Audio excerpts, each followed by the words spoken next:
how do folks play?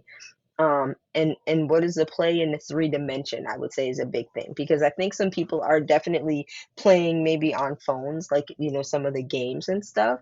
Um, but I would be interested in, what would it look like for some of us to kind of challenge to begin to play in the three dimension again. This is a conversation with Carla Gaskins-Nathan.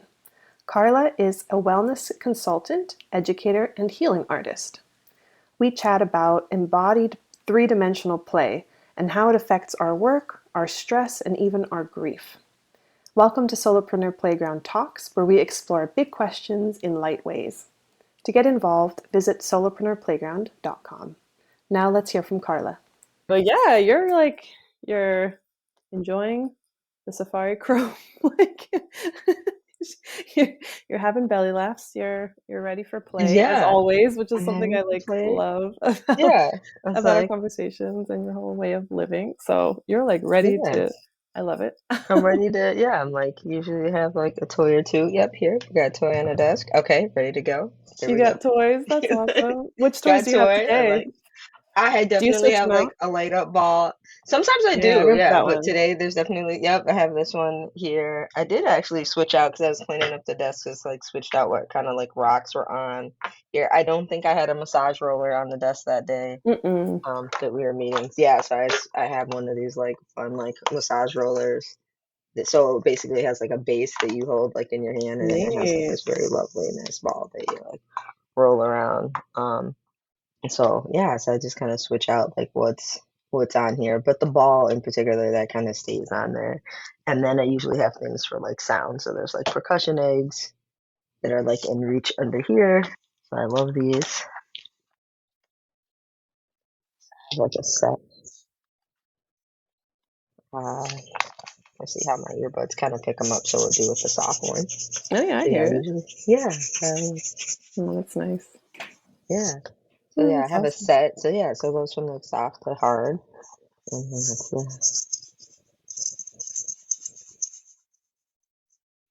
yeah, It's I picking love them up these. less. That's cool. Yeah, it's interesting. Yeah, which ones pick up differently.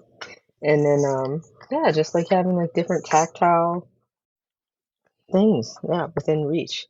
And then I always have some sort of scent on the desk, so that's there, and I do switch those out. So now I have more like an earthy, woodsy scent on the desk. Yeah. So yeah, I just have to have the different situations. Different situations. different How do you situ think? different Yeah. situations. Just like boom boom, what's happening? What's happening? Do you So integrate yeah. them into calls, or is it mostly for you for your own Both. work? Yeah. Yeah. Yep. Yeah. I do that. I integrate them in the calls, kind of organically, just as they come up. And then also like the certain books that are kind of just like my go-to things that have come up. Mm. Um, I had rearranged some things in my home office. So, I'm a person that's shorter, on the shorter end. So I have kind of some of the kind of go-to books where I can either just reach or roll my chair, but still have it kind of at arm's length to be able to just reach for certain books. And what I do is basically like if I grab something, if I'm just like, oh, I need a passage or kind of like what something for the moment, then I just literally will grab a book and just kind of thumb and just be like, what do I need in this moment from this particular like book?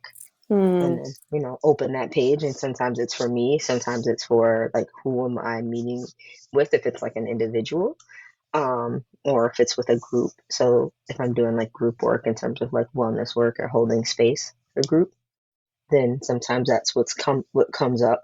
Um, and then for myself or with working with groups, or sometimes it can even be, some of the relationships over time, or over the years, you have people who are colleagues with, but you also have like a cultural relationship with, or your friends as well. It may be pulling a card from like an oracle deck, Mm. or something like that on a given day, because especially during the pandemic, but even in the times that we're in now, there's just a lot going on that you can be talking with someone and just be like, yeah, let's see. And then there's different, yeah, just different things. And then, I have a color, there's a color, my coloring books are at the same kind of level. There's color pencils like within reach. Um, my I have kind of different meditation candles I use, but the one that I use like in this space when I'm like, if I'm working and I'm like, hey, I need a reset. Um, there's things and practices that I do like at the beginning of my day, but then there can be times in the middle of the day or a particular time in the day that I may need to be just like, hey, I just want like a reset. Then I'll light that candle and then be like, and I need that trigger too of the scent. Um, if there, if I have like, the light, the kind of artificial light in here, um, if I want to turn those off, and then, decide if I want something that's guided or if I just want some sort of nature sounds or whatever, then I'll just drop into that and do that. And sometimes it can be as short as like a couple of minutes, or it might be like a 20-minute or a writing guided thing. And I have a journal or something nearby, and I'll grab that and then do that and do a free write or something or a guided writing. And then, then when I put the candle out, that then stopping that scent, and it'll linger for a little bit, but then that kind of like signals to my brain like, oh, we're transitioning that time, and then okay, and Mm, then I find that that often is helpful for me to like reset and then go back to what I'm doing. yeah.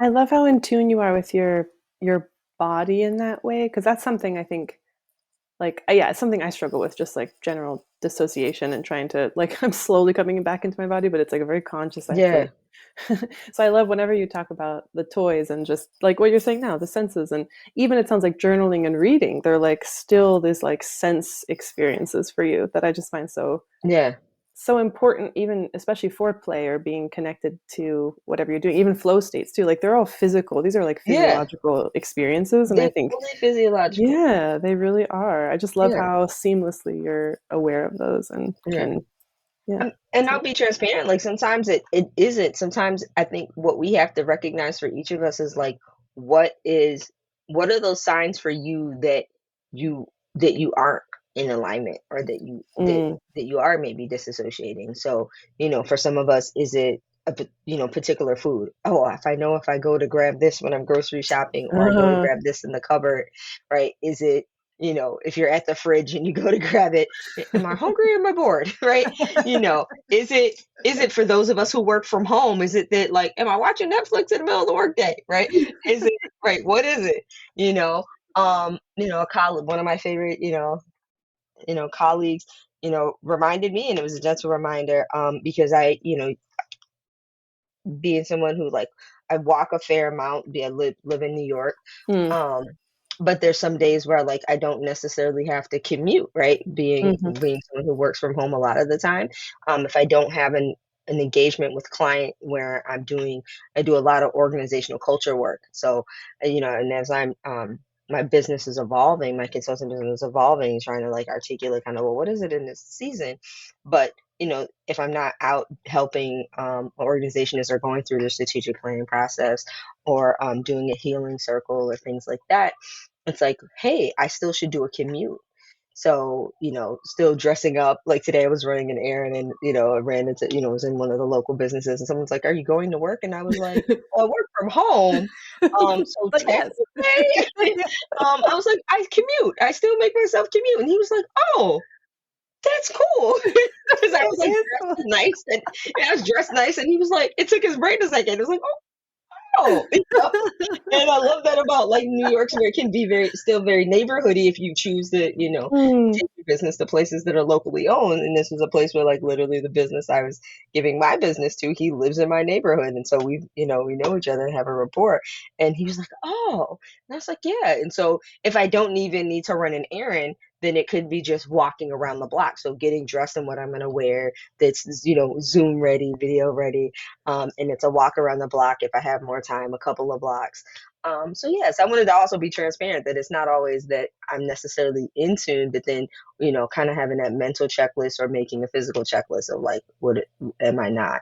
And there's the work there's the 7 different types of rest. And if you're like, hey, what does it mean to be out of alignment if I don't have that physical rest or the spiritual rest or emotional rest? And what does that look like for me? And do I need Hmm.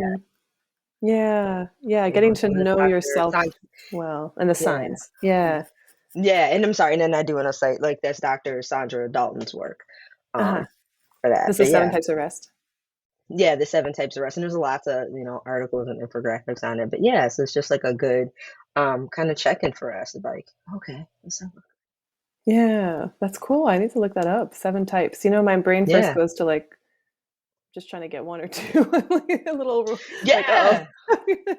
I Like, uh-oh. don't even want to know rest I'm not getting, but no, I think that's a really good. You're like, wait, now there's That's no, there's cool. more. Like, I'm in conflict. Like, do I ask more about this or do I? yeah, But it's funny you mentioned that about going on a commute even around your neighborhood because I think it was earlier today or yesterday, my husband mentioned that to me. Oh, I know someone that goes on a commute around the block even when they work from home and they yeah.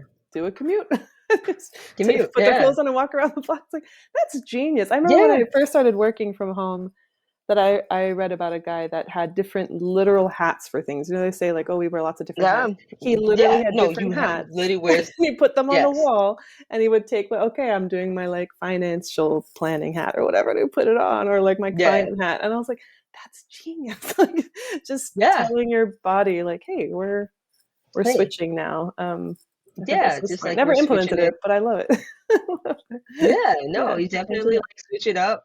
And for everybody, and that's the piece like that I love so much about the piece around you just so embracing the pieces around play. Because even for me, like because of our conversations around play, and play has always been important to me, but even that reminder, like one of the things I did because of the conversations you and I have been having, um, recognizing that I was falling into like patterns from childhood, right? Like you Hmm. can't play till your homework's done, right? You know, and so there's certain things that I enjoy hobby wise, right? Like as adults, some of us then think of our hobbies as play and not recognizing how important those hobbies, whatever they may be, they evolve. And that sometimes too, some of the hobbies blur lines with things that we need to do for ourselves for our daily just life and enrichment. So like say if your hobbies are also then cooking yourself, you know, a more thorough, involved meal. And then we're like, well, I don't have time because my work's not done. So I'm just going to make this quick thing because I enjoy it too Yeah. much. It's like things that give us joy. We're like, I can't do that because my homework's not done. My work's not done. And as our Yeah. jobs become increasingly more taxing, the work days get longer because we have these apps and we can bring our work home in ways that we couldn't before. And I think that Mhm. a lot of us have had this our work life balance creep as we're able Mhm. to bring more and more work home because of the devices that we have and because the types of jobs that have changed over the years. It was more common for the jobs that our parents had growing up. It just wasn't feasible for them to physically bring their work home No. in the same ways that we are, that our generations are able to bring that work home, that our work literally, not all of it but a chunk of it literally can fit in the palm of our hands on these devices. Mhm. And so as that's evolved slash devolved, right? Because it's right creeping into, because I think it's a both and, right? Yeah, That totally. it's creeping into these other times, that even our hobbies that also are part of our daily or evening weekend lives, right? We're not allowing ourselves to play because we still have that part of our like childhood of like, my homework's not done, I can't play. And so it's like, well, what are those things? What are those hobbies that we're maybe not doing anymore? And I think some of it too, because, I am going to bring up, that time of the pandemic, because I think some of them we got naturally out of, and if we didn't get back into them, we forget we used to do the sports, that we used to be a part of certain social groups and clubs, to enrich ourselves. And so, like, one of the things that I did is like, um, they're, not great at it. Literally realized just how rusty I had become because I hadn't been doing it. But like, I have like a little like MIDI keyboard situation where I Oh, was like, cool. okay, I really wanted to learn, teach myself, slash like watch videos to learn like, I was like, I want to relearn like a basic music theory. I did like was in band, did stuff when I was a kid, but I don't remember how to read music. There's a software program that like teaches you how to do like finger drumming, and you just like you practice a certain amount of minutes in a day. And I was feeling really stuck on some writing stuff I needed to do for my business. And I kept being like, you don't have this thing done. You can't play. You can't play video games. You can't play with your music stuff. And then I kept it in the closet. I kept it in my closet behind me Hmm. in this office. And then something one day was like, Bianca, been talking about play a lot. Put it on. What would happen if you brought it out, the case that's in, and put it on the bookshelf? How would that change? Yeah. And then I started Hmm. practicing and playing with it. And sure enough, because I was playing more, then I started writing more. And like the writing block that I had, which I knew that back here somewhere. But then when I was playing more, then it opened up stuff during the day and even at night in my work life. Huh. Like That's then the cool. blocks that I was having, I was like just writing. I was just, like I was typing, and also like when I would like, I'm of the generation where I'm like came up with a lot of the tech. So I very much do both, where I just, sometimes still Hmm. am like pen and paper, but then also keyboard. And it Hmm. was both, that it then opened up. So also just that reminder of just what that play opens up, and then what happens when we hold it back, that it also holds back, this joke of like, your daytime life is catching up with your nighttime life, your nighttime life is catching up with your daytime life, but sometimes they need to, you Yeah. know Yeah. It's so cool that you got an experience of seeing immediately the effect on one on the other. Because I think often it's like it if was you're in a separating them in your mind, you don't see it until you're burnt out on the one or something's really wrong before you start to notice. So I love that you saw that.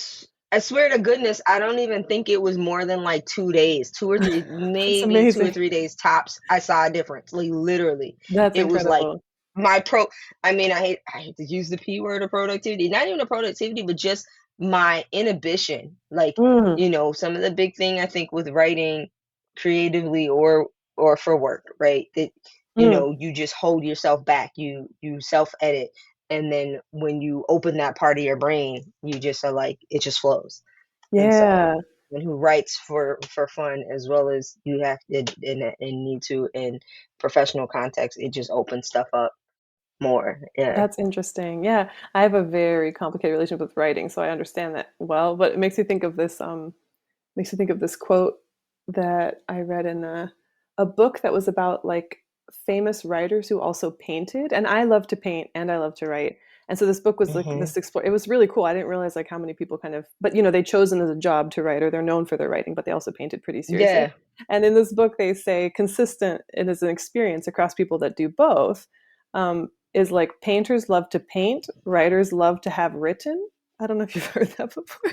I thought that was really funny. Like consistently writing tends to just be more effortful and just like hard, like it's kind of harder to start, Yeah. harder to get into, like more depleting, like you know what I mean, like everyone's got kind of a capacity Yeah. to write or a skill or an interest, but it's kind of like capped, whereas things that are more visual, like there's something more playful about painting for whatever reason and more restorative that Yeah. just you don't really experience even if you love writing in writing, which I was like that's definitely my experience. Like I love to do it, but it's like energy loss. Like it's definitely not giving back. Like it's not. You like, this is not giving. This is not giving. It's not like it's not restful in any way at all. Like No. I No. don't know if you experienced that, but it makes me think of that. That there, yeah, there is something about like maybe having a creative brain where you need the right balance of outputs and mediums, or the processes maybe. Yeah. Yeah, that's something I Yeah. noticed. I mean, I feel like it's one of those things when most of us, if we give ourselves the space, that's why I think you find with many artists of different types, like people are in the most different mediums. It's just that a lot of times people aren't given the options to. And I think a lot of people, if naturally given the flexibility to, we'd be dabblers, right? You're like, yeah, I want to Mhm. paint, and I want to make jewelry, and I want to play with resin, and I want to, and if I had the access to it, maybe I'd, be a glass blower. Like, you don't know, right? I I can make definitely think that found way. I'm objects. like, yeah, I have yet to meet a medium I don't want to mess around with, but Yeah, like I see stuff I, all the time. Like yesterday, I had to walk out of the craft store. I was in a craft store with Saturday, and I'm looking and I'm thinking about the size of my apartment, and I'm like, she gonna walk away from these sewing machines right now. Like, if you don't walk away, right, like, what? Then I end up Yep. in the jewelry side. I'm like, walk away from this jewelry section, right? Where are you gonna put these things? Where are you, and I think about some of the art. I mean, there's some art of mine that has I felt decent enough, like that I have Mhm. paintings up. I've done mono prints, I've done some painting and things, and they're decent enough that my friends haven't laughed at, hard enough. And they'll be like, "Oh, you did these," and they're framed in my house, and then there's some stuff I've done. Um, yeah, just different things, and I've written and I've, you know, performed. And so I have, even for myself, I'm like, oh, am I an artist? And it's like I've performed on stages at different things. I've been in a play before. I've done a lot of different things. Yeah. And I think so, and sometimes you forget even that you're like, oh yeah, I have been, like I literally forgot, I'm like, oh yeah, I've been in a play. I'm like, yeah, I did that once, checked it off, like literally did one play, checked it off, okay, went on the next thing, like done a bunch of like community theater, like different shows and performances. I've curated, different um performance spaces and things like that. Like, okay, good times, checked it off, move on to the next thing. Um and then certain things you're just like, oh, I want to self you kind of teach. And to me, and like all those things are play. Mhm. Mhm. Um, and but we don't always describe it as that and kind of hold that space for that. Um, I was thinking the other day about like when I was working a hard job, I was doing sexual violence prevention education work. And I don't know what made me think about this because I literally hadn't, I must have seen one. I think that's what it was, is I saw one in my fridge. I love juice boxes. And I literally, when I worked there, was like making art out of juice boxes. Like I love juice boxes. And so I literally was like doing this whole thing, like it was like juice box art. And I was just like just anything. Like you can make stuff out of Yeah. anything and just like play around. And like people would come in my office and be like, "What did you make today?" And That's awesome. it was like this thing. But it made sense. We did really hard work. And it was just like this thing of like, what did you do today? What did you make today when you had your lunch? Because Yeah. I was going into schools and doing this education work, and we were holding space, and sometimes I would have disclosure from students. It was a hard job. Yeah. And sometimes, this was this like lighthearted part of the day of people being like, what did you squeezed the juice box and this, what happened today? Right? Like what's going on? Do you feel like your And urge what to play increases when the work is more intense? Because you mentioned the juice box art and the yeah. Definitely, Yeah. definitely. And I think too, because like there's certain things you kind of can't take out of a person. Like the beginning of my career begun as being a youth worker. Like my very like Mhm. first paid job and work was working with young people, and play then was always part of that. Um, and when I first, like, I was a Girl Scout and I volunteered a lot. And so, in the beginning of kind of the trajectory of working with nonprofits and with organizations, a lot of that work was um, doing like leadership development work. And so, learning like a lot of the like large group games Mhm. and, camp games. And so, we would do like, I was a teenager myself, and then we would be like putting together retreats for then younger youth.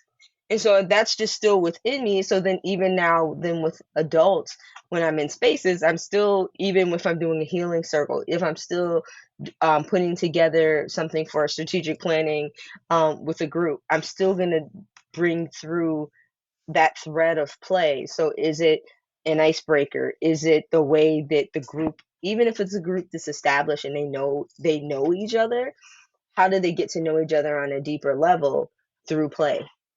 And how do they get Yeah. to maybe see each other and engage with one another in a different light and in a different way to help um, bring a different type of conversation to disrupt the way that the power in the narrative within their conversation and group exists. And play is a really great way to do that because you Totally. literally can disrupt that.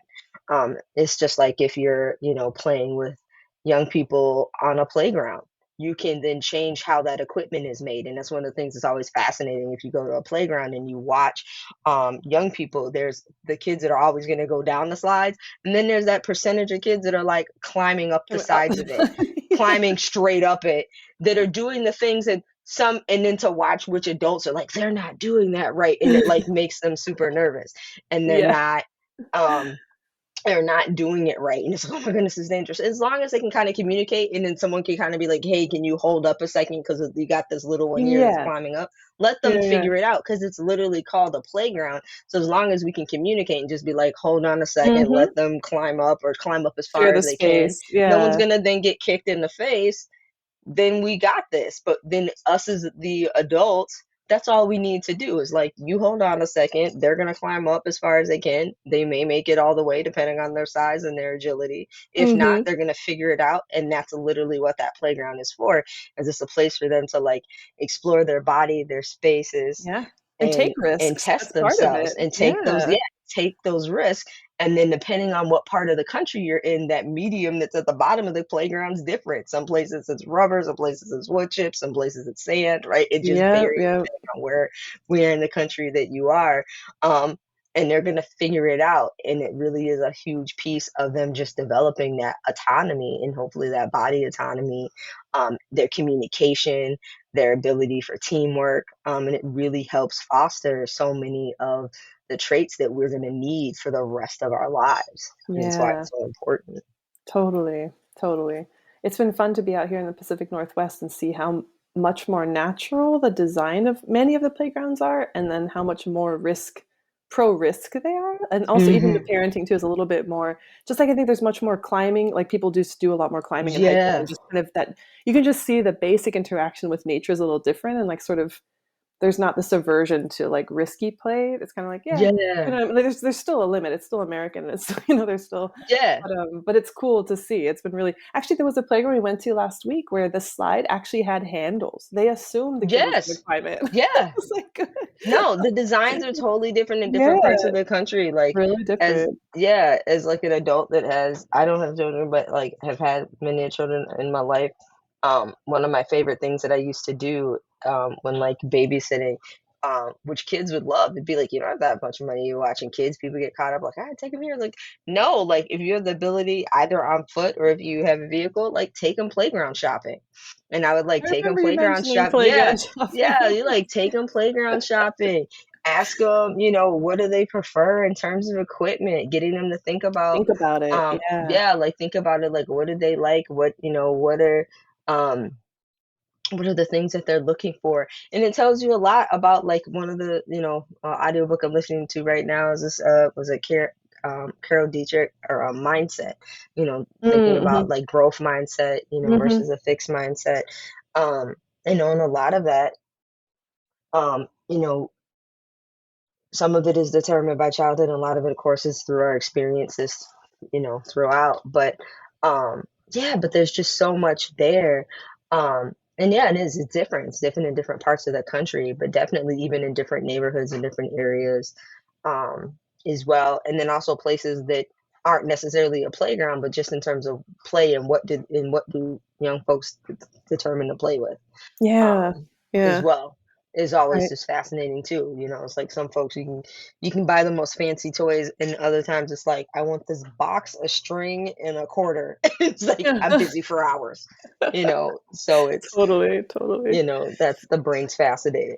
It's like, It is. how do we get here? Yeah. Yeah, it really is. I saw some story, but I'm forgetting all the details, so like hesitate to even bring it up. But I thought it was fascinating. Maybe it was on there's a Substack called Play Makes Us Human. I don't know if I've Ooh, mentioned I it to you love that. before. No, So I did cool. love Yeah, it's this. a professor, like a retired professor who's just like really into play and he'll have these. So I think it was on this Substack that he mentioned um an anecdote, like an anecdata kind of story about a monkey species. I don't remember what type it was, some kind of primate species that like they tracked how they basically used a new tool. Like the monkeys Mhm. learned to use a new tool and they were passing from generation to generation. But how it started was like the baby monkeys playing with something. And they were Mm. just messing around with it. And for multiple generations, the baby monkeys and the kid monkeys were just playing with it. Then the adults started playing with them with this thing. Into the And then they started to realize, wait a second, like Wait a we minute. can Wait use a this. minute. And I think in maybe in the article too, they like articulates like this might well be kind of how all invention happens, even with humans, where Mm-hmm. there's play, there's like the R&D and the play and the creative, like non-outcome Yeah. based, like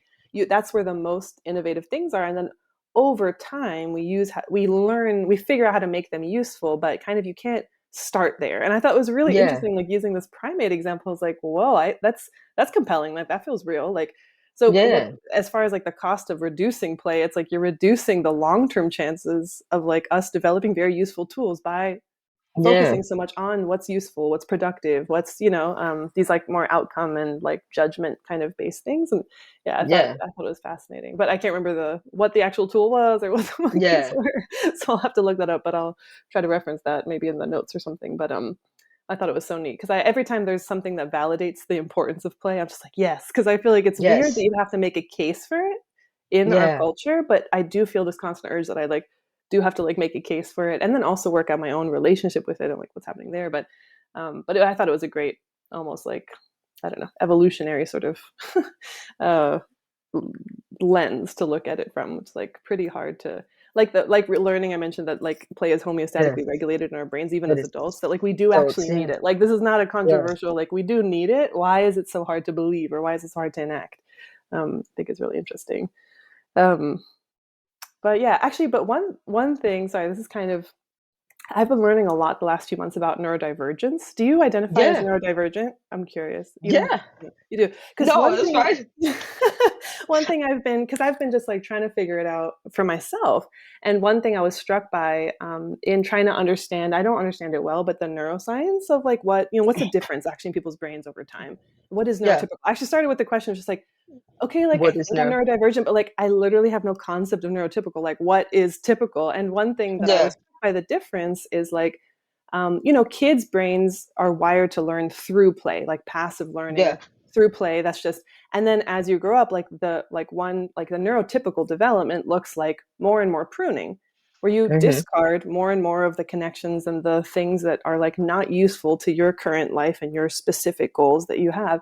And I was like, interesting. But then, like a lot of neurodivergent people are like, part of what characterizes neurodivergent brain is that those connections stay open and the pruning is not happening. So it's like, in a pathological model or whatever, like medical models, like, oh, okay, this isn't this, like there's a deficit or something's wrong because you're still taking in a lot of information and you're still not pruning it down. But it's like from the Yeah. perspective of like, I don't know, if you want creativity or if you want if you want someone to come up with interesting solutions to problems, or like, yeah, then you'd want more connections and more. You don't want Connections. pruning away of things that don't seem relevant in the moment. You want to keep those alive. And so it's interesting to like realize that, like, because that's part of the puzzle piece for me of like, why am I obsessed with play? And I think, being like, oh, if I'm Yeah. neurodivergent, and part of that is like kind of having a more childlike brain, like, and I think a lot of like, it's like with the monkeys, like a lot of scientific breakthroughs and like even business ideas and like really impactful, like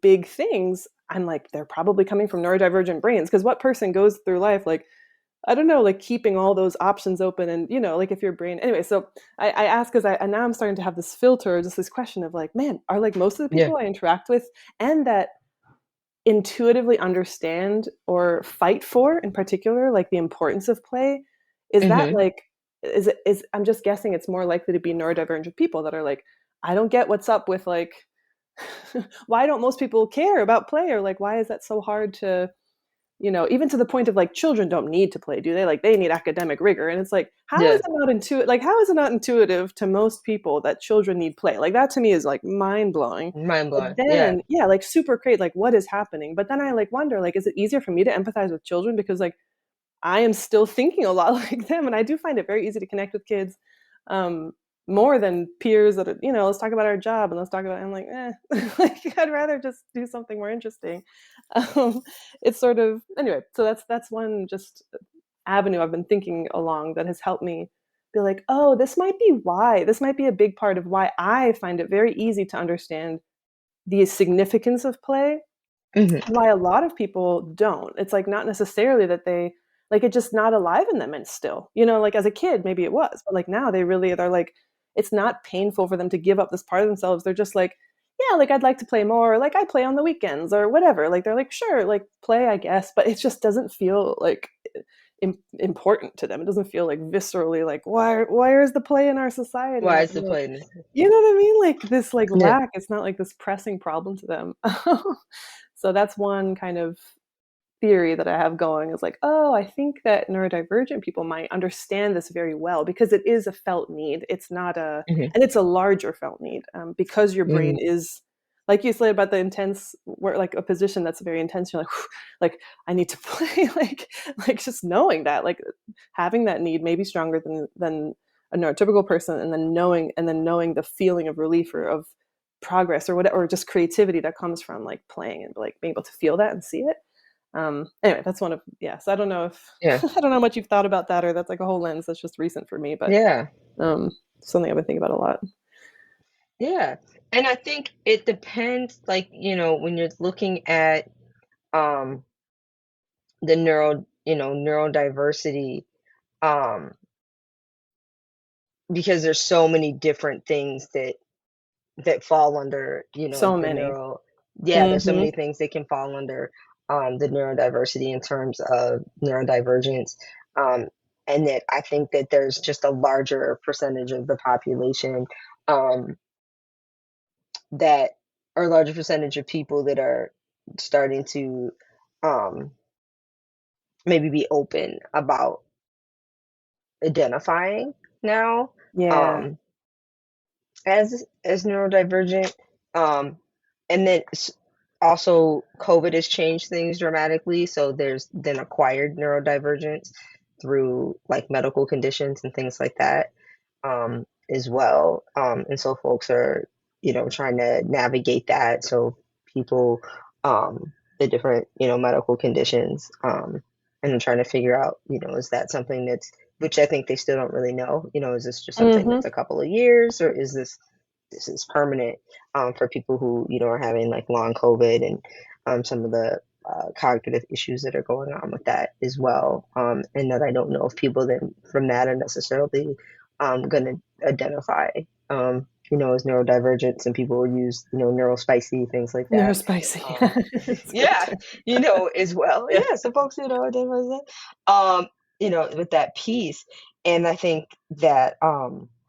It's interesting because then you also mentioned like the academics. I think the thing that's so funny is like for me anyways, like a lot of my friends and colleagues that are also academics and I'm in this kind of like hybrid of I've had a foot kind of partially in some kind of more academic heavy spaces. Mm. Um I would not identify as an I'm not I don't identify as an academic, but I've taught as an instructor for years um in a private like for-profit school as a massage therapist towards for students working towards their licensure here in New York. Um, most of a lot of the people that I know that like teach, a few, quite a few of them then identify as neurodivergent, and I know a lot of folks that are hardcore academics, like haven't stopped going to school, still go to school, while also being teachers. This is like they are the hardcore nerds. But then some of the play, and I think the curiosity, I think, is the piece that there's this um the commitment to the combination. There's like this puzzle piece of like lifelong learning, and Yeah. then so there is this like this interest in ongoing learning, and then also this curiosity combination of like with that curiosity there is this play, but then also in terms of not just their own learning but then also how they introduce others to learning. And I think that that's part of what, and this is where I will throw myself in there, that like made made me, and it makes a lot of folks like that really interesting educators, because Mm-hmm. I think then being um aware of what the classroom can feel like then um, when you have someone who's neurotypical and doesn't um, basically consider ways to make sure that the classroom is thought of um, in terms of including folks that learn differently. Um, Yeah. and that some of that can include play, but a lot of it is about the different ways that information is provided. Mm-hmm. I know for myself, like I taught at the school that I taught at, I taught both at the beginning, kind of at the program where students would enter, but then I also taught courses that were even then at the end of the program where students would actually be in their clinical rotations and working and facing with the public.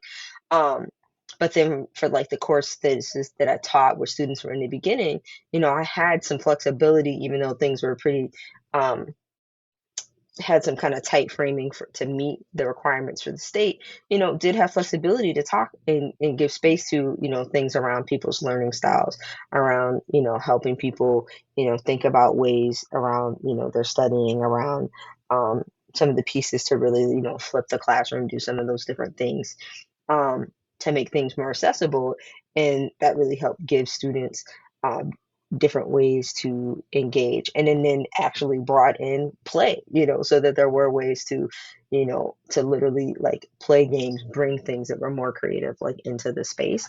And that it was more during the pandemic and when we were moved to online that we were from a national, because we had multiple locations, that we were looking at like neurodiversity and how to really better meet students' needs.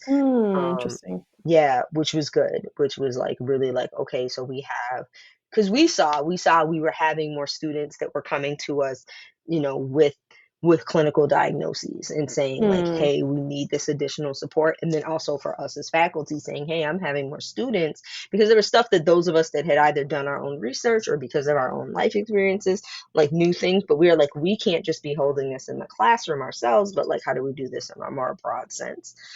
Um, and then, we're really like, how do we do this, across campus and across campuses? And so that was good to see. And I think that that's stuff that's starting to also happen in professional spaces more. And so I hope that we'll see more of that. Because also, just in general, adult attention span, 20 minutes, but we have these, we, we have these, that old school kind of panel, right? Where you sit in that conference room, right? Because we're getting uh-huh. back to, right, this the conference, of like, we sit down, there's the talking heads at the front of the hotel, you're in this hotel Yeah, conference yeah. space, and you're like, which workshop are you going to? Which one are you going to go to? I'll go to this one, and you go to the other one. No, okay, I'll see you at lunch.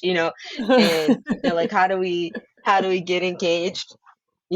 With each other in Mhm, a more deep and meaningful way. And then how do we, folks in across sectors, right? Definitely needing that deeper play, needing that deeper engagement. And how do we mhm, call each other in?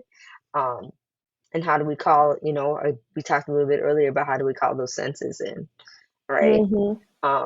Because those are the things too, like in terms of our memory, for people, scent, olfaction is actually our strongest tied memory, Right, literally, right. I remember good learning or that. It's bad. fascinating. Yeah, Yeah, yeah. yeah, and so, what are the different ways that we can engage ourselves as humans to have these deeper and more richer, experiences, and utilize play and recognize that, regardless of the types of setting or the type of sectors or environments that we're from, um, that it's important, and that even if we're having, these serious conversations, the different subject matters that we're talking about, um, how do we, human and engage with one another in ways that sees that part of our humanity? Because it's also going to help us have more civilized conversations with one another. And we're in a very serious time right now. There's a lot going on domestically, and of course, a lot going on globally. And in order for those conversations to happen, if you're talking about politics, if you're talking about education, you're talking about the environment, you're talking about religion, um, anything, food justice, any of, social movements, anything, art. I think so many of the things we silo here, especially here in the States, but I think that when we really slow down and recognize the depth of interconnectedness and interdependentness, and that these things don't really truly happen in a vacuum, and just kind of take that breath and be like, how does my movement or how does my subject connect to this one and interact with the next one? Um, and how do we all need each other? And so if I do environmental justice work, how does that relate to this other political work over here? And how does that actually relate to the reproductive justice work over there? And so then when I'm doing my gathering, is there ways for us to either, if not interact with one another, but um, ways to kind of uplift either each other's work or, you know, see each other kind of as whole, human, and hold some of that same space, but then also the same spaces that we maybe even occupy. Are we in the same conference centers at the same time? Some of the same hotels?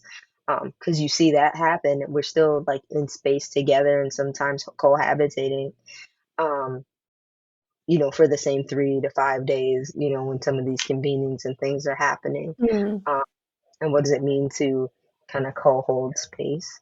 yeah, Um, Yeah, and so, what would kind of play or maybe just interaction or acknowledgement of one another could look like. yeah, right. Having space And for yeah, intersecting eh, where there would normally be where just no yeah, where they may connection or normally be. like a Yeah, false division too. Yeah, I think about that a lot with like whenever I try to research a topic, I always get struck like a new topic. I get struck by like I just want to take this interdisciplinary because I just feel like there's so many assumptions. Once like the deeper you get into like a specialist realm, the more assumptions yeah, there are, and like the stronger the culture is, and therefore the more blind spots there are. I'm blind constantly my spots brain are. goes to like where, why is this not connected? And I do think it's an Yeah, interesting child like this time we live in with all the information and the interconnection like our access to information and other people and the like it's very different, right? It's very new, and I think I don't know, it doesn't seem obvious to me at all what's the right balance of like focus versus broadness, specialization, broadness. like I don't know. And I think it seems to me, and that's part of why my fascination with neurodivergence, that like different people, just how we're wired, have different roles we would ideally play in that connection. And it's not like every person, if you challenged every person to think about the interconnection of all the things, like many would be overwhelmed and disengaged and just walk away from it. But if someone like for me, Yeah, or like sounds like for you, like thinking about the connections, like it's exciting, like the holistic view and how are they like it's the most yeah, interesting kind of problem or thing that you want to think about as like a thing to focus on is the interconnection of all the things. So I think I've seen the term like integrator generalist as like on some blog when I was looking up like generalists and polymathy and like how, yeah, yeah, no, just trying to understand how different types of people work and what spaces not project my kind of experience of the world and ways that I'm fascinated or ways that I engage best or whatever, like trying to understand how other people, because for me it's like how can everyone not think about that? But that's a term I came across I thought was cool. Like there are some people that are like ideally integrator generalists. It's not just that they're mm, generalists, it's that they are actively integrating the different areas of knowledge. And that's like a particular function, the way that a hmm, certain cell in your body has the function of, connecting that, like things like that. I always find that kind of fascinating. But it sounds like, yeah, I wonder, hearing you talk, I'm like, oh man, no wonder we have such good conversations. I think there's so much overlap in like kind of how our minds want to work. Anyway, so I think that's really interesting. But this feels like a good segue too to I talked about like, hey, let's start with the anti pitch, and then we got so into our conversation, which I love.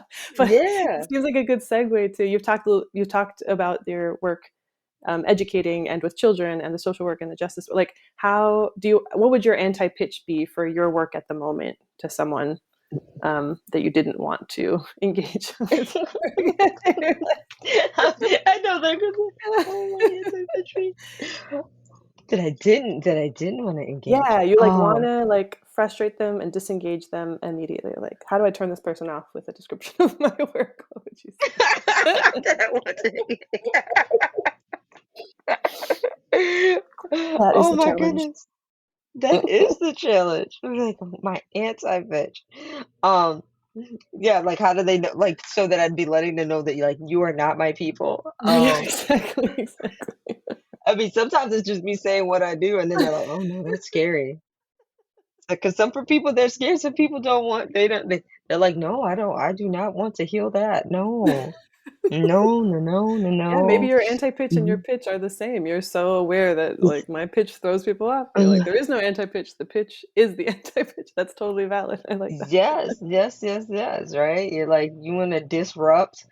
the power imbalances within your, organization, and look at the culture in terms of how it is working for the people that are within and how it is not, and have real conversations about, what does it mean? How, what is something that happens where you all are that wouldn't happen somewhere else? Mm, What is that unique piece about, a group that, if I'm working with a group, what is something that's happening at your organization that wouldn't happen somewhere else? Something that I would ask a client potentially.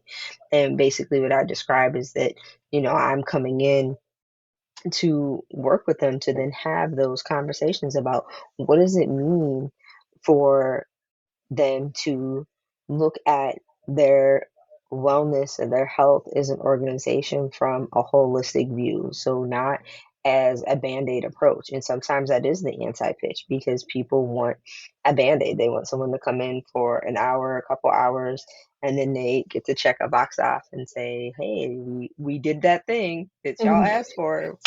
We're done, right? And it's, let's look at the policies. Let's look at, are people really taking vacation time and who's taking vacation time? And when that vacation time is taken, is it actually being respected? Are people really not taking meetings? Um, Mm, are they actually using up their full time or most of that time? Um, are they not logging into email? Are they not taking calls? Um, and then, what is that organizational culture?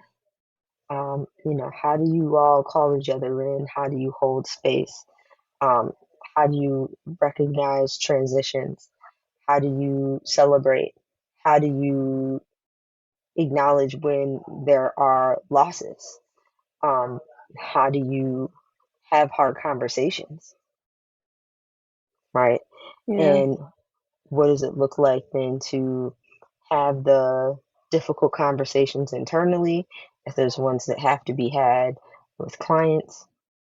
And then what does it mean then to hold space for and around when folks need to take care of themselves either within the context of the organization, but then also outside of as well, You know what my you pitch know. for you would be based on what you just said is just I have scary conversations about organizational culture.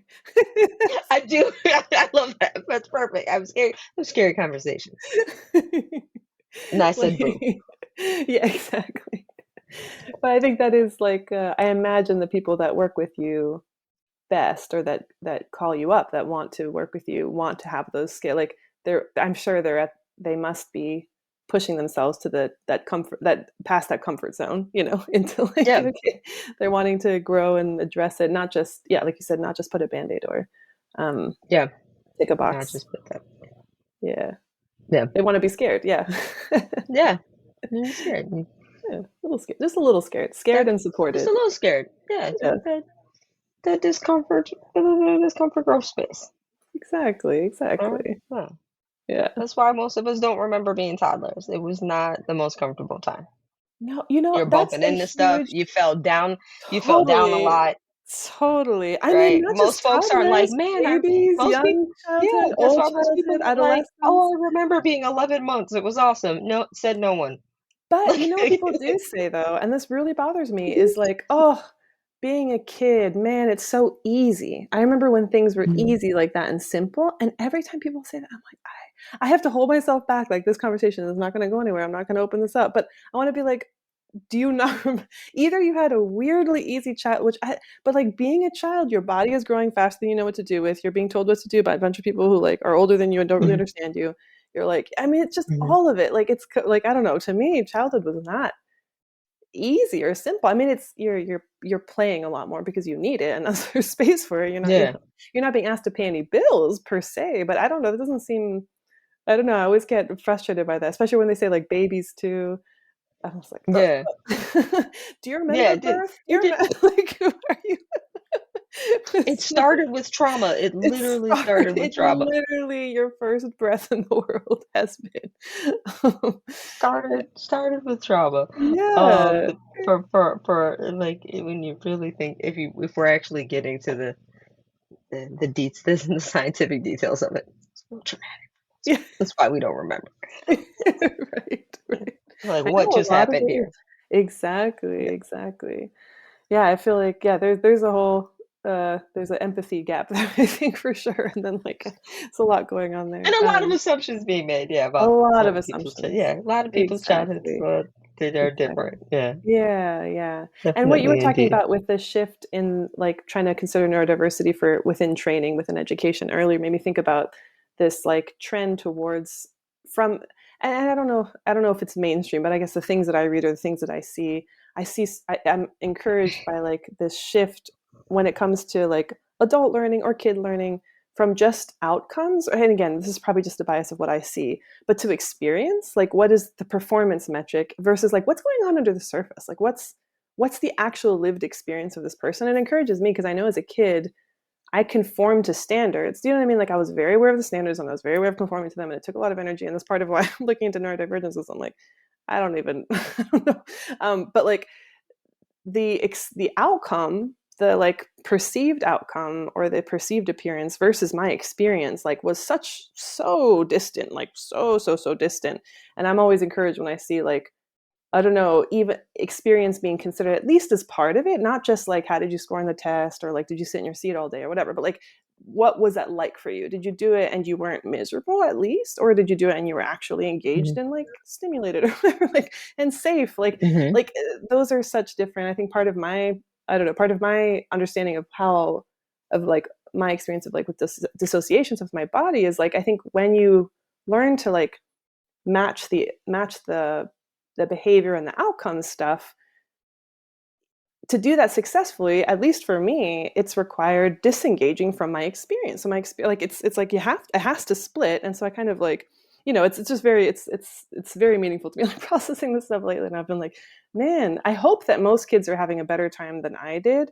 But I was always kind of struck as a kid, like if I'm performing well and I'm having a really hard time, everyone else who's performing worse than me must be Hmm. having like an exponentially harder time, which I now realize is not Yes, the yeah, right way to think about it necessarily. But I yeah, love like anytime I see anyone be like, okay, sure, performance, but also what's your experience? Or even like the experience is more important than the performance. I'm always like, oh, that like I feel like a sense of relief. Like, yes, like that's the right, that's a more helpful and like sustainable way to think about it. And I think with entrepreneurship, I yeah, feel that way too. Like you can like in business, you can make money, like you can be profitable, let's say, and be miserable, or you can yeah, have I mean or even just you can have making lots of money but be unprofitable. That's like even that's possible, right? yeah, um but you can be profitable or be meeting sales goals or whatever, or be yeah. efficient or whatever it is, put out the number of products, like meet goals, but not actually the experience of doing that could be costing you more than you realize, and that could be in terms of wasting your life, it can be in terms of like just having a miserable time, like ruining your health, whatever, like all these different burnout, all that kind of stuff.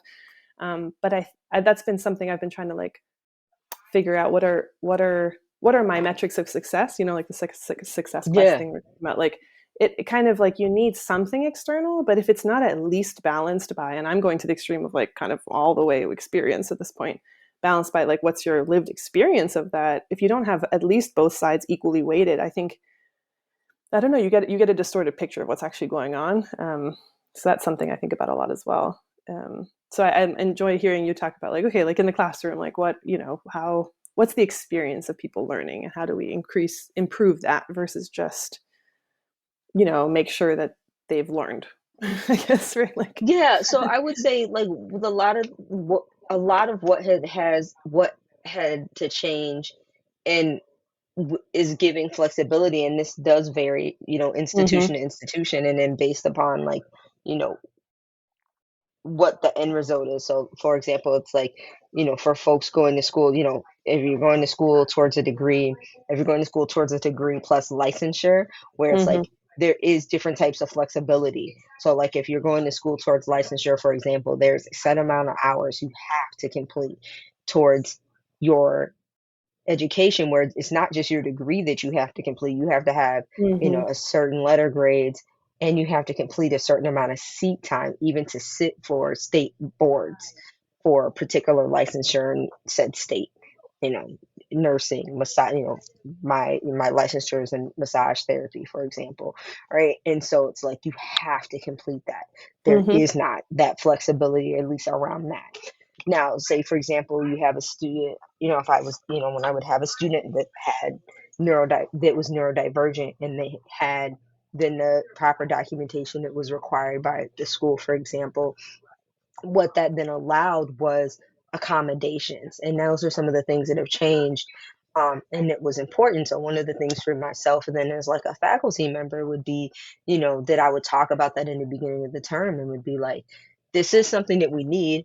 We have to, per policy, need this in writing. But what that then did is open up the ability for, depending on what was recommended by that person's, let's say it was a doctor, if the neurodivergence was due to something where they were working with a therapist or a psychologist, um, then it may be things like, additional testing time. It may be that they tested in a different room, because depending on what the symptoms or how it's, manifested for them, Mm-hmm. right? Then it may be that they test in a different room, for example. Like everybody's different, and depending on what it is, like it's acquired, it's medical related, like what it was. Um, a lot of these things are about, um, what's the flexibility? Everyone isn't the same, right? We can't do these cookie cutter approaches for people. Um, and so, what needed to be put into place. Then also for me as an educator, that I'm teaching the material and not just one way, right? That there's not this monotone way that I'm teaching. Am I mixing up the way that I'm presenting the information? So Mm-hmm. am I not just talking to them? Am I using video? Am I using, what kind of thinking about the different type of learning styles? Are they auditory? So is it, the visual, auditory, tactile learner. Mm-hmm. Also allowing things in the classroom, so talking about things like I have things on my desk, right? So it's like if I have a stone, you know, you know, things that may be distracted. So maybe no, I'm not going to allow fidget spinners, but like if you can bring something quiet to class like Play-Doh, or something that's not going to bug me, right? Because there's some things that people may be using that someone may else see is like, oh, that's disrespectful. But if that's what helps keeps you focused, then can we meet each other somewhere? Because everything that people are doing, but a lot of times we're attributing our own or projecting our own thing onto someone, Yeah, um, exactly. may be inappropriate. So some of the classes, like I would even bring certain things. So I would bring like, oh, Play-Doh, pipe cleaner, things that then weren't distracting. Um, and these are adult learners, right? But like how Mm-hmm. different would our, schools and things be, if we had that? So we even do that, when I work with, a team of healers, that I do work with, through my friend Tony's business called Liberation Health Strategies. Like we, will bring different things for people that use tactile wise. We do healing circles. I might, bring crayons, bring, you know, color pencils. I remember doing a gathering, and someone was like, our colleagues are going to color. And I was like, oh, okay. And then like handed out, we're in this big conference ballroom, big Uh-huh. ballroom, and it's a couple hundred people. And the meeting was tense. And, I'm just quiet before the meeting starts. I'm just putting out coloring sheets, da da da da. And the meeting was, and the day before is the second day of the convening, and things had gotten really heated the night before with this particular group. And I'm like, and people are like, oh, crayons, like it, oh, crayons. Got excited. Sure enough, like 15 minutes later, folks are The whole talking and they're just coloring. coloring. They're all coloring and they're engaging. But like, Yeah, we need that. The brain often needs that, yeah. and just that reminder, and it helped folks focus, and it brought things here, Yes, yes.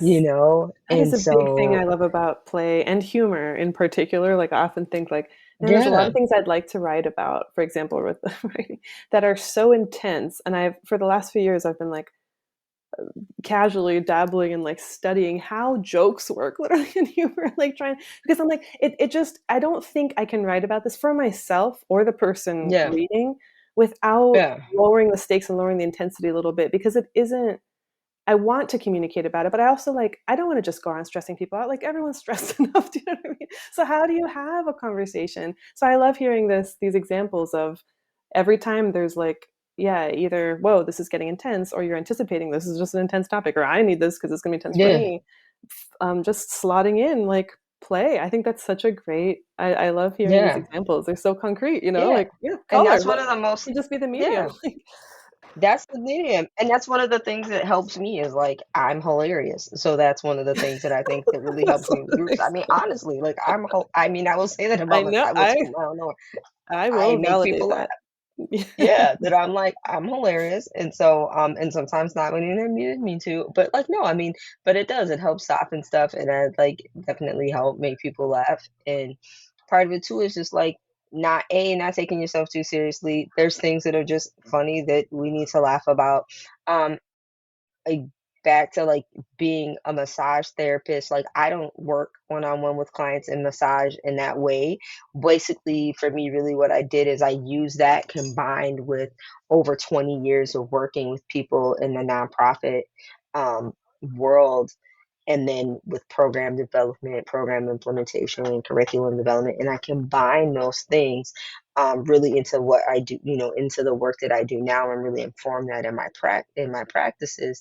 Um, then bring some of that embodied work and healing justice work so that to get people into their body, so that like if I'm doing work around strategic planning, for example, Mm, then I still am going to do something in the beginning that we may do some breath work, I may do a guided meditation, um, we may do some play, so we may do icebreaker, I may do something where we do some dancing, we may start with mhm. music. Music, I use music a lot with groups. People love that. It may be Yeah. that the group comes up and creates a collective playlist and talk about what people are, listening to and into right now.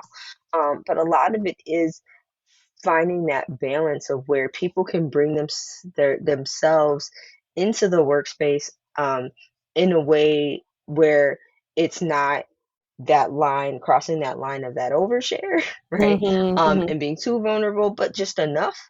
Um, so that they're getting to see that human side, because we aren't, we're not severed, we're not severing folks from their work life and their human life, because people are going to get you know calls from their personal life during the workday, and people are going to be thinking about things about home during their workday. mhm, And those things impact us. It also informs in how we make some of the decisions and the things that we do and why we do them. It's also why a lot of people are at work, right? Like they're at work because like, they need to pay these bills to provide for themselves or provide for family, provide for others. It also may be part of why, for those of us that are working for mission-based organizations, right? That those missions that we are working alongside or for, or if we feel like the work that we do, that we're doing in service, mhm, that comes from somewhere. For a lot of us, that may come from our families of origin. It may come from the communities that we're from or the communities that we now live in, mhm, that has informed why we do what we do. It may come from our religious and spiritual practices. That is part of why we may feel called to do what we do. And some people are, referring to the Great Resignation, but I think a lot of that isn't so much about, oh, people just don't want to work, but it's really about people are like, what are my personal values? What's my personal mission? And is that in right alignment now with the place that I'm spending a large portion of my life? And if it's not, do I need to right size that? And I think mhm. that's why so many people are changing what they're doing for the people that have the ability to do so. And Right. I'm not, and I'm cautious to use privilege, because I'm saying some people are making that decision not from a full on privileged place. Some people are making that decision because they do actually believe, and I think that this is true for some people. They're doing this because it is life or death for them. I know people who, died doing jobs um, that shortened their lives, Yeah. that made Yeah. them sick. Um, So I'm not going to say that it's just this privilege thing, because I don't believe that it is. That a lot of Mhm, people that have some, for those that were able to choose during these last couple of years to make some drastic changes, weren't just like, oh, I'm doing this willy nilly. Some people have made some really hard choices and sacrifices for themselves and for their families, mm, um, for reasons of right alignment around health, around their wellness. mental health, physical health, spiritual health, emotional Yeah. health, right? And financial health, right? All these different Hmm. pieces and elements. Yeah. Um, to really be, where they feel like that they need to be either for themselves or for their family. And to understand that even, for folks that you're single, that it doesn't have to be that you're like there's someone else at home. It could be you. It could be you and a Yeah. goldfish, or it could just be Yeah. you and some Totally. posters. Like Yeah. It's that's still a real. life. Yeah. That's a real, That's it's a your lot of life. responsibility. That's your life. Yeah. That's a Yeah. lot of responsibility. You and them light switches, just you and them light switches. That's real. Yeah.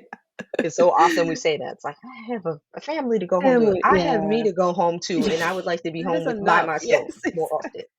Because we so often make Not it shorten sound my like life with single the decisions I've don't made. don't shorten my life and my time with this light switch. I pay a lot for this light switch, Yeah. because I feel like we do I that love often that. too. I Like if think that's folks are so single, like true. their lives Mhm. matter. No, because I feel like that happens so often. Like No. they talk about like people who are single, like their lives don't matter as much. Like, oh, like you can work Oh, longer. yeah. No, no, they can't. Why Yeah. should they? Yep, You better yep. go home. That's your doorknob. You pay a lot for that doorknob. You better go home. Totally, totally. Stop playing with your time. Totally agree. Yeah. Oh my gosh, yeah, totally agree. I really love I love that. Shout out to like respecting, yeah, like the value of every person's like the hours and the days Every that person. and the whole life and yeah, these decisions they do add up. It makes me think of what so No. like my husband and I did take some big risks a few years ago, like after the pandemic and or in Mm, the middle of the pandemic. But we're very privileged in certain ways, but in other ways we it was we were taking some really big risks and some really big hits because of it. And I was listening to a podcast about people taking big life changes, whatever. I didn't listen to that many podcasts at the time, but I was drawn to this one because it's like, oh, yeah. we're making a big life change. And they interviewed a woman who who had like left her law career to write a book. And I felt so bad, but I was also like fully letting myself feel my feelings was the mode I was in. And this woman, they were like, how did you like muster up the courage to like make this leap from law Mm, to like writing a book? She was like, well, my husband and I are both like lawyers and had been for a very long time and like owned our house and like blah, blah. And she just went into this list. I was like, that is not a risk. From the perspective I was like, what you're describing, like they had so much in savings, so there much was in a nest assets, so egg. much. I was like, and I thought it's interesting because the interview was like, wow, like, I'm so like inspired by this. And I was like, I'm glad they were like, I'm glad that Yeah, person did what they had to do and all that stuff. But I was like, I'm having a hard time from the position I'm in, like not yeah, sure where rent's coming next. You know what I mean? Like to be yeah. like this lawyer, double earning, like I just was like having a hard time. Like I don't understand. I, yeah, like it being.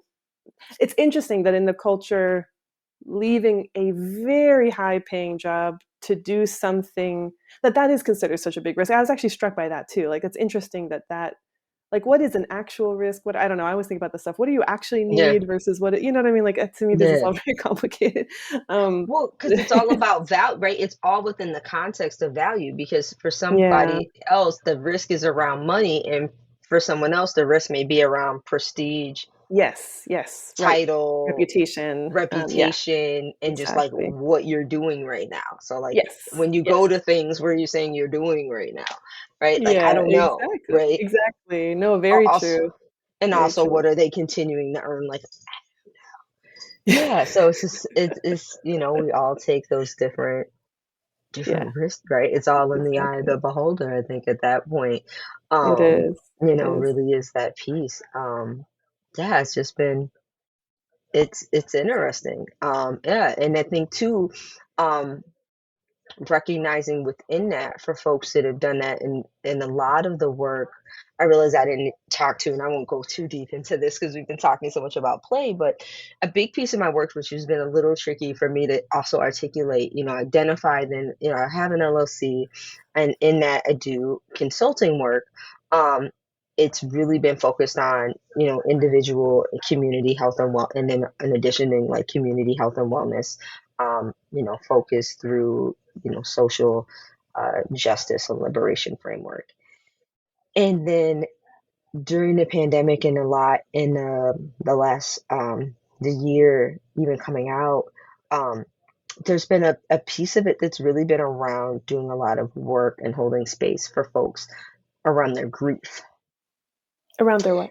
Their grief. Oh, grief. Yeah, yeah, Yeah, yeah. around their grief and around Totally. grieving. Um, and one of the conversations that's been kind of that not kind of that's been coming up quite a bit too is recognizing, because the piece that you just even shared about that risk taking made me think of it, is the pieces around grieving the other kinds of losses. Yeah. Because so often, especially in the height of like lockdown, so many people were transitioning, so many people were passing. And so I think what's happening now is folks recognizing that they have this grief, and some of it's coming more to the surface of the things that were lost or didn't get to happen during the pandemic time into Mm, now that weren't deaths. yeah. Yeah. So, the loss of jobs that maybe didn't get, you're a kid not getting into a program, to a school, to um, leaving a job, to things changing, just all these different transitions. Yeah. Um, Functions. I think of like long and COVID or functions, the yeah, fact like long COVID, that just a lot of things didn't get honored. So, like, Mhm. people who may have been in school for, it was a big deal. You're the first one in your family to have gone to college. You were in school for 6 years, you graduated, and you still have the frame, but you didn't get your ceremony. That moment that you had dreamed about for years, it Mm, happened on Zoom instead of in the auditorium like you had dreamed about, where everyone was gonna get to be there. And then, yeah. the graduation party that you had thought of and all those things, and it's not that it still doesn't count, and it's not that it still doesn't matter, but what you had envisioned didn't happen the way that Mhm. you thought. Yeah. And so some people are sitting with this like complicated types of grief, or different types of loss, and they feel, um some people feel guilty, some people feel this discomfort because they're like, how do I even talk about this or bring this up with people? Because they're like, they lost people, then they know people who lost people. And so they're like, how do I even bring this up when Mhm. this feels so, some people are using words in, circles, like, oh, this was trivial, this was small. I didn't even have time to Yes. grieve, this human loss, but then there's this other stuff here. Yeah. And so that's been this very, um, piece that's been that myself and other colleagues have been holding, space for, and talking with people about, and intending to, I would say, is some of the best language around that Mm, support, and just acknowledging that, that grief is something that's nonlinear, that, while there's the talk around the stages of grief, that while there's the stages, it's also not this linear thing. And yeah. that, that giving themselves the space to hold the space for grief, to process the grief, to, um, you know reach out to resources if they need to for said grief, um, and also acknowledging that, you know the other pieces that they may need, and if play is part of that, if these other things are part of Mhm. that, to support them as they're going through it, I think Yeah. is really key. And I think that, to me, that was an important thing to bring up, because I think that as people are grieving, that things like play is something that people are also not, I think they're interrelated, that people aren't allowing themselves to do.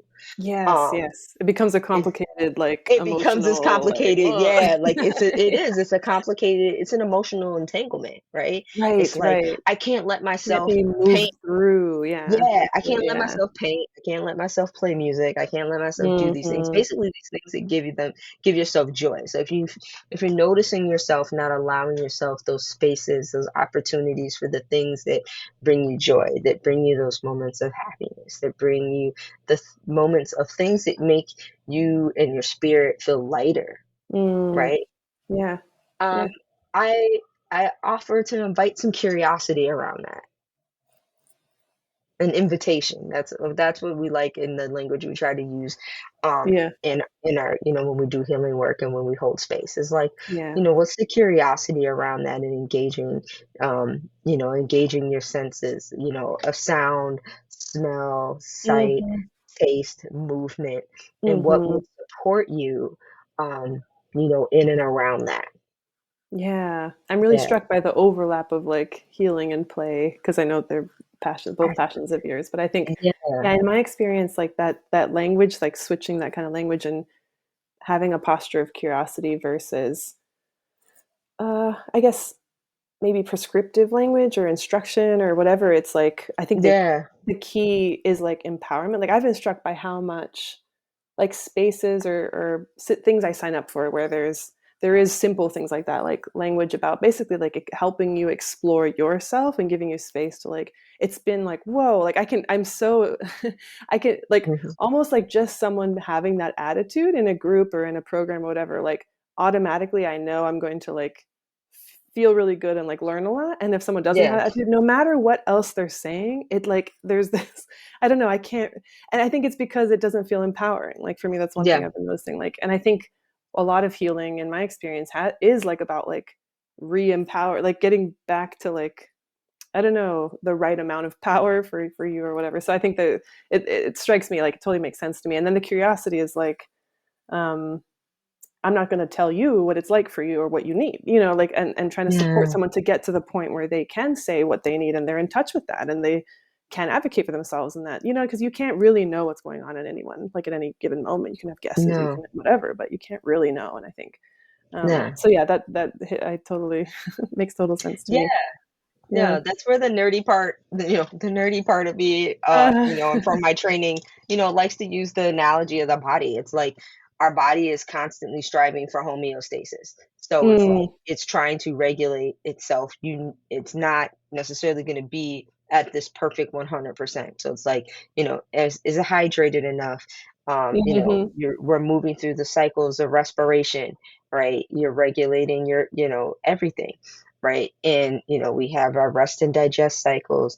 We sleep, at night, hopefully, right? We're yeah. awake during the day, depending on people's circadian rhythm schedules, right?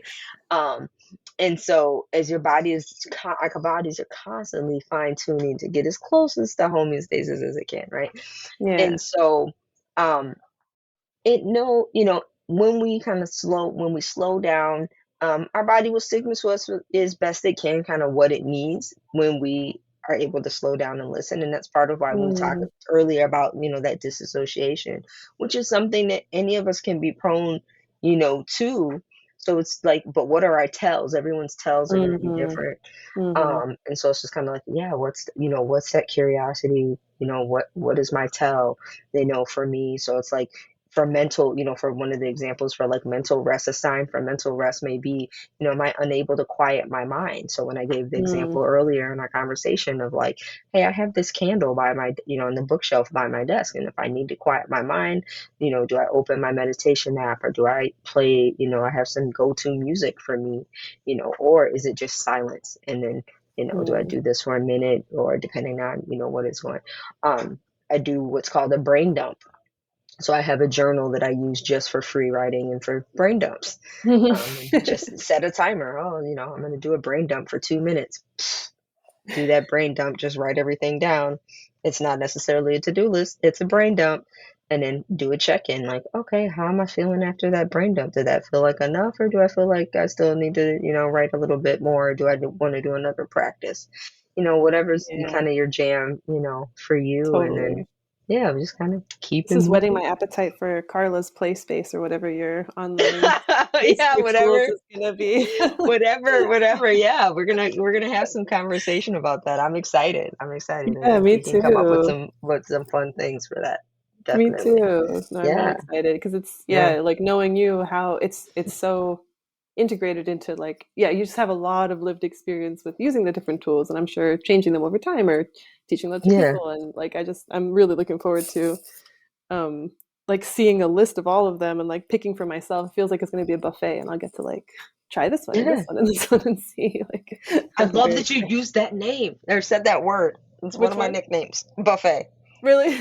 Oh my goodness. Yes, when I used to DJ back in the day, my DJ name, and it's like one of my emails. My DJ name back in the day is Funk Buffet. No, that's amazing. Yes way. Yes way. I love Is it. Funk Buffet, all the funk your soul could eat. Yes. Oh, that's amazing. Maybe we can work Yes. that into the idea somehow for like make your plate or make I like that. I like that more than toolkit because like eating is so, you know, it's so Yeah. like it's like internal and it's physical and it's pleasurable and more than tools. Yes. Tools are just getting things done. No. Um, I'm all here for the play, and I no, it's like play it's literally one of buffet. my Yeah. yes. I Fun love that it's come conversations. full circle. Yes. Yes, I love when that happens. Ooh, like touched on something. That's perfect. That's perfect. That's a perfect full circle moment. Yes, it really is. It's like all my I love how my worlds weave together. It's beautiful. Yes, right. Yes, me too. I love when that happens. I think there's something about the integrator generalist thing happening there. It's all coming together. It's all coming together. Um, It's all coming well, Carla, this has been such a great conversation. I together. like to end with just like, is there anything that's come up in our conversation or that you haven't mentioned that is like going on in your head right now when it comes to your work that, I don't know, is an open question or is something that you noticed that you feel like, yeah, is still rattling around in your brain that you want to mention or talk about? Yeah. I think the kind of big thing that's I think this is coming up in my head around kind of playing in clothes is that, just getting in there. Just getting in there and not being afraid to literally like get dirty and remember like when you were a kid, like if it was, finger painting, if it was getting outside and playing in dirt. Um, but just what is it that your body's just kind of calling in terms of that play, Mm, and what are those different things, and is it something that's tactile, is it something that's visual, is it something that's a sensory experience, is it something that you want to be immersed in to your level of new comfort and just that invitation of curiosity. mm, And then also too, just talking to others, just like we're, having this conversation, for folks that listen, to maybe just to start to talk to others about, play, and are there some ways that they, how do folks play? right. And what is the play in the three dimension, I would say, is a big thing, because I think some people Mm, are definitely playing maybe on phones, like, some of the games and stuff.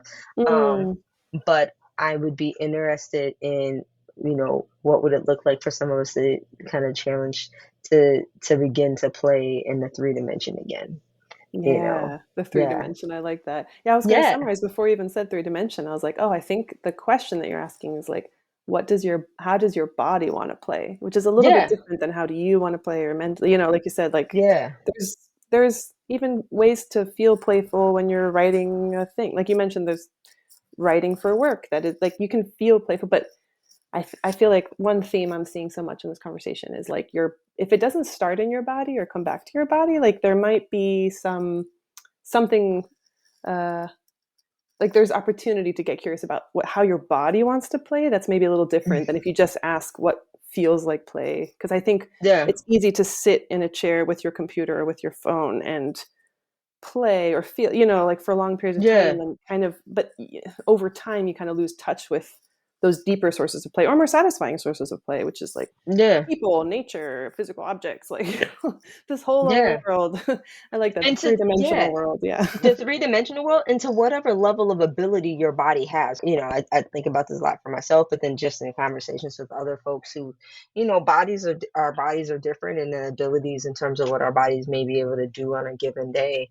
So also inviting that curiosity and be like, this is a human body, and what can this human body do today?